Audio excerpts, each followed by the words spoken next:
Louvado seja nosso Senhor Jesus Cristo, para sempre seja louvado. O Senhor esteja convosco, Ele está no meio de nós. Proclamação do Evangelho de Jesus Cristo segundo Mateus.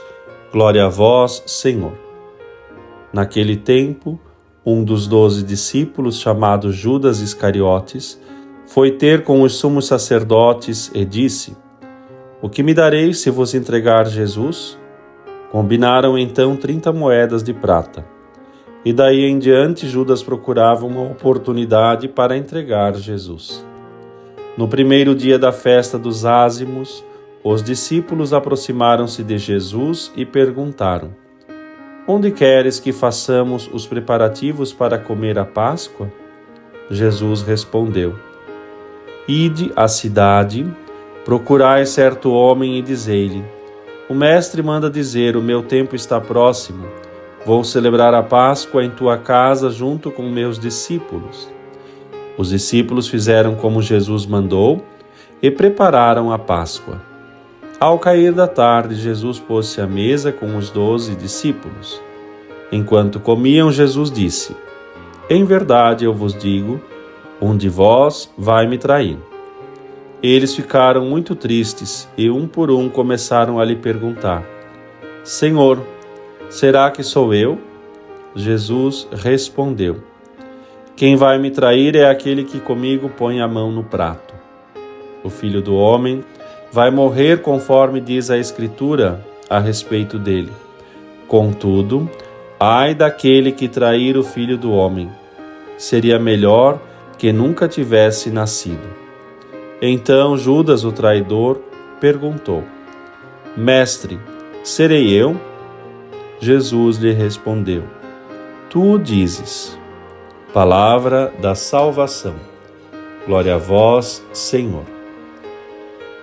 Querido irmão, querida irmã, estamos considerando nesta hora o Evangelho de Mateus, no capítulo 26, de 14 ao versículo 25.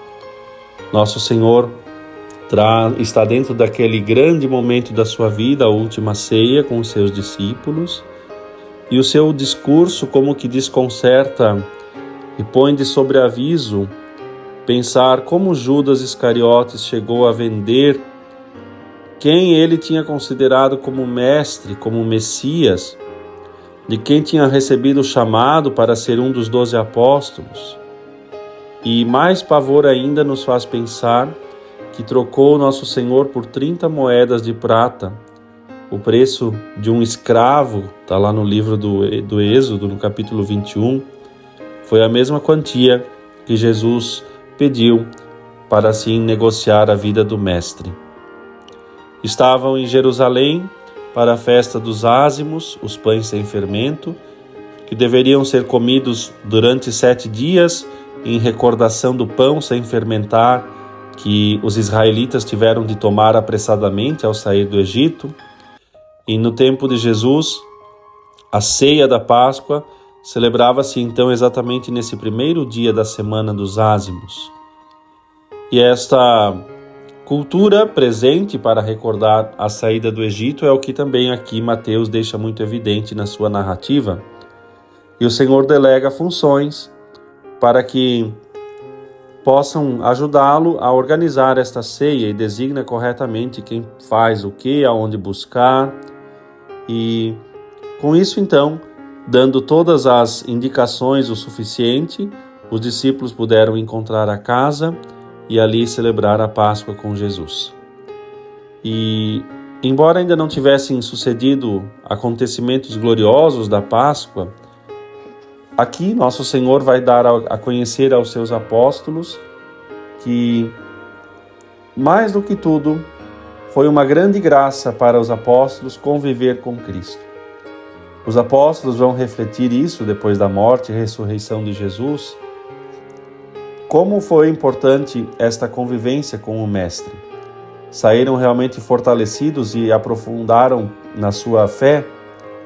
E Deus, pela pessoa de Jesus, vai confirmar a vocação de cada um, com exceção da triste atitude de Judas, que voluntariamente vai ali trair e entregar Jesus. Claro, no Evangelho também Jesus diz que ele próprio se entregará voluntariamente à paixão e à morte, para assim cumprir a vontade divina anunciada desde tempos antigos. E ainda que nosso Senhor vá para a morte por própria vontade, isso não diminui o pecado da traição de Judas. E é nesse sentido que a Igreja hoje considera com grande pesar e faz menção a isso. Como pode um homem que foi tão discípulo quanto os outros, que teve as oportunidades como todos os outros, que agora simplesmente trai nosso Senhor e troca-o por 30 moedas? A traição de Judas, como já se mencionou em outras ocasiões, não foi uma loucura de momento, mas provavelmente a consequência de uma série de desilusões. O Evangelho de João mostra isso muito claro, quando lá naquela ocasião Jesus é ungido pelos perfumes de Maria de Betânia. Judas ousa criticar indiretamente, com uma atitude bastante altruísta, assim, dizendo que ela não deveria gastar esse perfume, poderia se dar o dinheiro aos pobres. E por ali já vai se evidenciando que, no fundo, Judas tornou-se o traidor por uma série de pequenas traições. O seu coração vai se tornando sempre mais fechado, ressequido para a graça de Deus. Para superar estas atitudes, nós precisamos de uma outra atitude, humildade, para pedir constantemente diante do Senhor e sermos capazes de enfrentar a nossa fragilidade, rezar, pedir perdão, renovar a esperança, ter misericórdia e provar a misericórdia de Deus. Com certeza Jesus não queria a perdição de Judas, assim como não quer a perdição de ninguém, e mesmo durante a prisão de Cristo, ele tenta desconsiderar, chamando Judas de amigo e aceitando aquele beijo que será dado. Talvez Cristo, mesmo já estando na cruz, ainda estivesse pensando no retorno do apóstolo para perdoá-lo, como fez também com o ladrão arrependido.